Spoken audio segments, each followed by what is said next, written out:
Hi mga loves. So ngayon kasi mainit. May kasalubong ako dahil ayun no. Naaawa ako pag may nakasalubong akong matatanda ba. Nahirap na maglakad. So naaawa ako, nadudurog yung puso ko. Parang naalala ko yung lola ko. Ano siya, hindi na siya nakakalakad ng maayos pero may dala-dala siyang trolley na para makapag-balance siya, makapag-walk. Pero masisipag talaga yung mga tao dito kahit pa paano. Pag tagitong araw kasi, lumalabas sila lahat. So, may kasalubong tayong may edad. Kasi katapos ko lang maglaba. O, diba? Salamat sa aking pamilya. Nakausap ko sila ngayong araw na to. So, masaya si Inday. Pamilya lang pinagtutuunan ko ng pansin ngayon. Yung aking sariling pamilya. So, anyway, nanay, bukas na. Okay? Kasi, ngayon may araw kasi ngayon, o diba?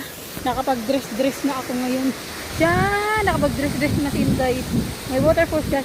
Mag-cooking lang ako saglit kasi si Habi kumain sa bahay. So, baka mag-isa siyang lalabas. Lalabas kami. Pero bago ang lahat, sarili ko muna. Dahil gusto kong mapag-isa.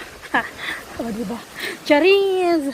Dahil mainit ngayon, dahil alam nyo ba yung dress na to nabibili? Share ko lang.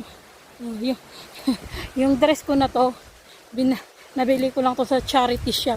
Uy, kasya sa akin dahil. Small lang naman kasi ako, bulilit lang ako eh. Yung size ko kasi bulilit lang talaga.